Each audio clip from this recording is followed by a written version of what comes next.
Hello everybody, back again, part 3 of my misinformation.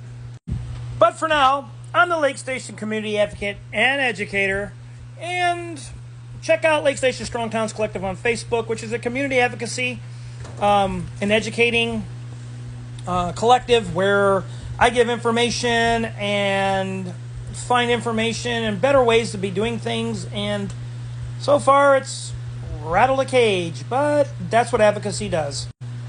Check out Lake Station Strong Towns Collective, where it's an open community page where people can toss up ideas, and normally it's just my haters watching my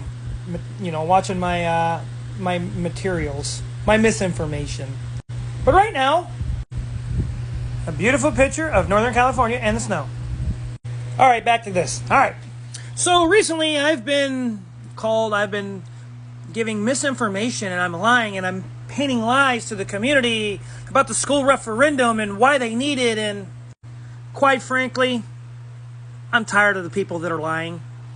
They're administrators, they're leaders, they omit information, and they're not being held accountable and transparent, and if they were, as their lawyer said they should be, well, you're going to find out a lot of things. But first, let me show you this. This is one of the misinformational guidelines of where I get my information or my misinformation from, and this specifically, they do different things, but let me go through the resources that I do use. One, I use the Indiana Department of Education, and what they do is the schools submit financial forms to the Department of Education there, and it goes on what's called Indiana Gateway, okay? And the DOE basically, it issues reimbursement for things like textbooks and for school expenses and other things.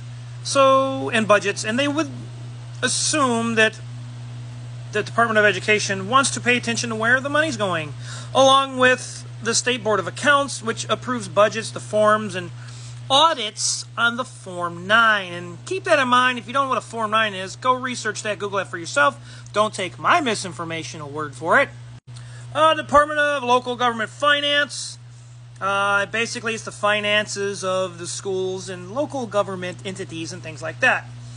And the Commission on Higher Education, which is publicly funded, but they submit financial forms, debt information, and other financial documents.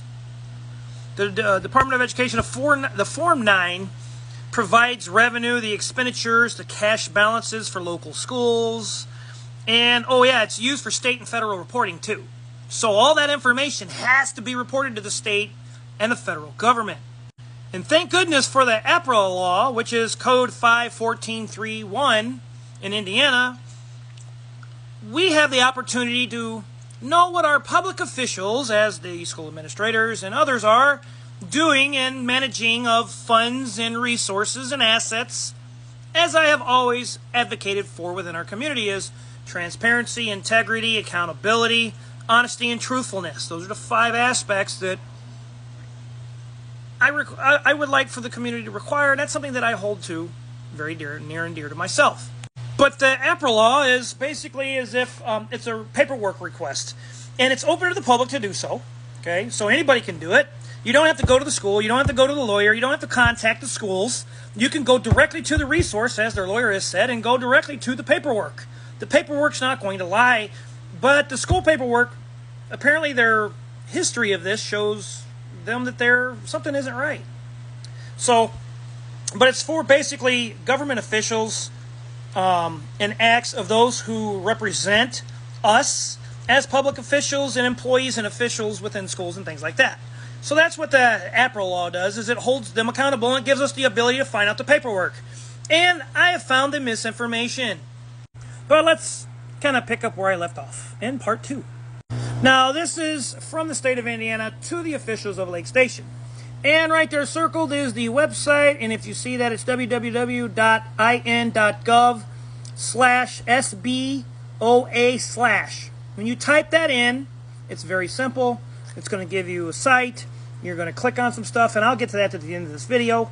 But they performed a procedure, which is according to law, and procedures, obviously, to make sure that finances, assets, and resources within schools are being properly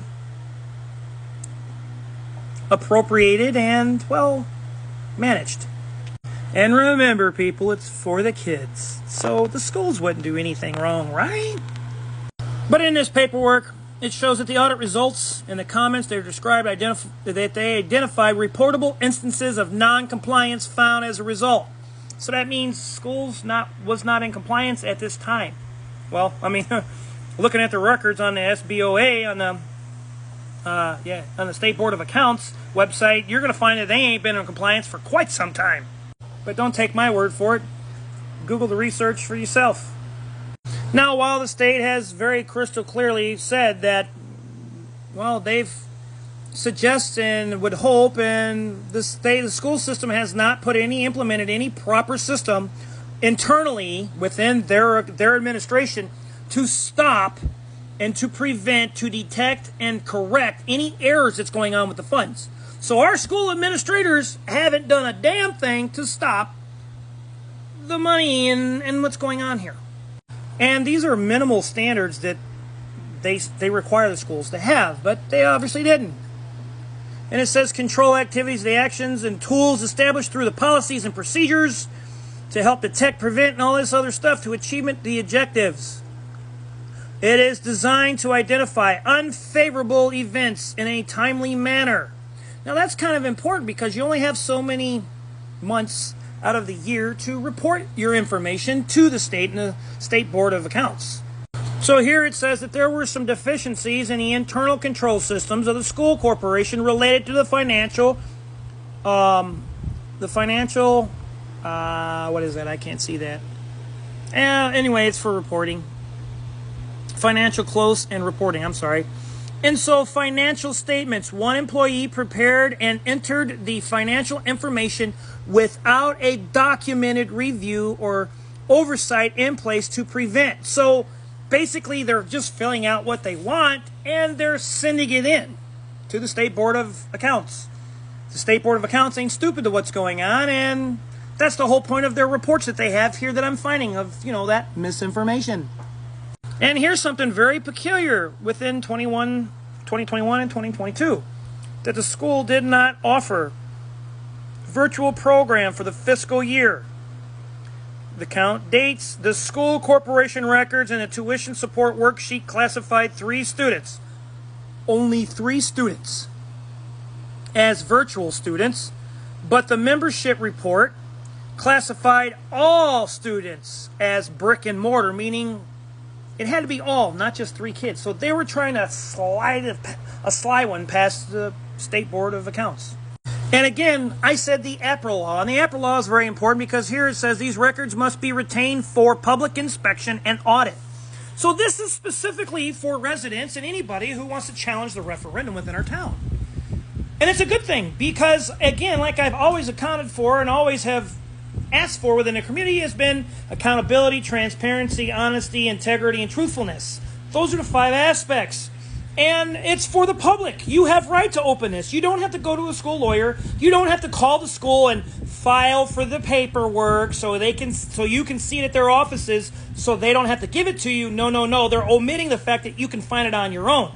But as you see, they want how much money? $500,000 for referendum. It's funny that right here you see an understated 460,000's missing and another 103. And there's errors that are included within that. But I'm going to pause this, find it for yourself. Stay with me. I'm a Lake Station Community Advocate and educator. Whether you like it or not, you don't have to agree, but hopefully you've taken the initiative to look this stuff up, to find it for yourself, to know that I'm not feeding you misinformation, and that you don't have to go to the school and file their paperwork to see this very same paperwork. You can go on the State Board of Accounts in the state of Indiana. You will find all this. There will be next video. I will be going through this on how to find that and the steps you take and what you will find. Be an eagle, don't be a crow. Challenge status quo, because if you don't, you never know what you can achieve on your own and together for the community and for the long haul, and yes, even for the kids. And remember, folks, don't believe that logical fallacy of, oh, it's always for the kids that they're painting. Till next time.